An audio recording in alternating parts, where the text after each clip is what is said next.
Hi hello guys, ಎಲ್ಲ ಹೇಗಿದ್ದೀರಾ? Hope ಚೆನ್ನಾಗಿದ್ದೀರಾ ಅಂದ್ಕೊಂಡು ವಿಡಿಯೋ ಸ್ಟಾರ್ಟ್ ಮಾಡ್ತಾಯಿದ್ದೀನಿ. ಇವತ್ತು ಸೋಮವಾರ ಆಗಿರೋದ್ರಿಂದ ಬೆಳಗ್ಗೆನೇ ತಲೆಗೆಲ್ಲ ಎಣ್ಣೆ ಹಚ್ಚಿ ಮುಖಕ್ಕೂ ಎಣ್ಣೆ ಹಚ್ಚಿದ್ದೀನಿ. ಸೊ ಹಾಗೆ ನೋಡ್ತಾ ಹೋದೆ, ಟೈಮ್ ಬಂದು 10 ಗಂಟೆ ಆಗೇ ಹೋಗಿತ್ತು. ಅದಾದಮೇಲೆ ಎಲ್ಲ ಕೆಲಸ ಮುಗಿಸ್ಕೊಬಿಡೋಣ ತಡಪ್ಪ ಅಂತ ಹೇಳಿ ಒಂದೊಂದಾಗಿ ಕೆಲಸ ಸ್ಟಾರ್ಟ್ ಮಾಡಿದೆ. ಮುಗಿಸ್ಕೊಂಡು ಎಲ್ಲ ಆದಮೇಲೆ ನೀರು ಬೇರೆ ಬಿಟ್ಟ ಅಷ್ಟರಲ್ಲಿ ನಾನು ಬಾಗಿಲೆಲ್ಲ ತೊಳೆದು ರಂಗೋಲಿ ಹಾಕಿ ಎಷ್ಟು ಕ್ಯೂಟಾಗಿ ರಂಗೋಲಿಗಳು ಹಾಕಿದ್ದೀನಿ ಅಲ್ವಾ. ಅದಾದಮೇಲೆ ಪೂಜೆ ಮಾಡಿದೆ. ಪೂಜೆ ಎಲ್ಲ ಮಾಡಾದ್ಮೇಲೆ ಮನಸ್ಸಿಗೆ ಏನೋ ಒಂಥರ ಸಮಾಧಾನ ಅನ್ನಿಸ್ತು. ಸೊ ನೋಡಿ, ನಮ್ಮ ದೇವ್ರ ಮನೆ ಎಷ್ಟು ಪುಟಾಣಿಯಾಗಿ ಚೆನ್ನಾಗಿದೆ, ಕ್ಯೂಟಾಗಿ ಕಾಣಿಸ್ತಿದೆ ಅಲ್ಲ. ಕಮೆಂಟ್ ಬಾಕ್ಸಲ್ಲಿ ತಿಳಿಸಿ.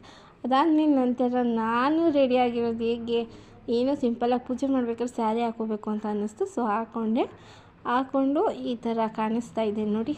ನಾನು ಹೇಗೆ ಕಾಣಿಸ್ತಾ ಇದ್ದೀನಿ ಅಂತ ಕಮೆಂಟ್ ಬಾಕ್ಸಲ್ಲಿ ತಿಳಿಸಿ. ಸೊ ನನಗೆ ಅನಿಸ್ತು ನನಗನ್ನಿಸ್ತು ಕ್ಯೂಟಾಗಿ ಕಾಣಿಸ್ತಾ ಇದ್ದೀನಿ ಅಂತ. ನಿಮ್ಗೇನು ಅನ್ನಿಸ್ತು ಅಂತ ಕಮೆಂಟ್ ಬಾಕ್ಸಲ್ಲಿ ತಿಳಿಸಿ.